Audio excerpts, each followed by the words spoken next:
So, what are the working conditions of Uber drivers for those in our audience who might never have taken an Uber ride, or maybe, are most likely not, or probably not Uber drivers?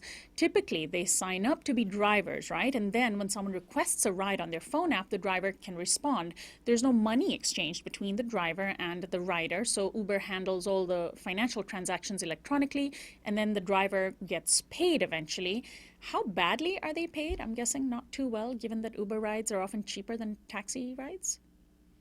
Yeah, well, the data is not real clear on this point. The only data we have is what Uber provides, and I think you can trust Uber's numbers about as much as you can trust China's or Greece's numbers. At one point, the CEO of Uber, Travis Kalanick, was running around saying that Uber drivers who drive full time were making $100,000 per year. I mean that it didn't even pass the laugh test, and yet Wow, you where had where do I sign up?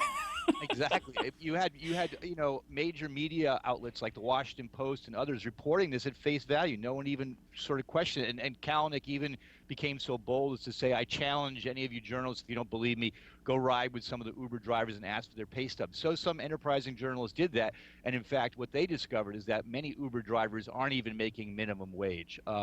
Especially once you factor in the costs of driving, gasoline, tolls, parking tickets you might get, all these sorts of factors, which are Insurance, of course, yeah. all these things. They come out to $7,000 to $10,000 per year. So once you subtract that, it's really not very good for a lot of drivers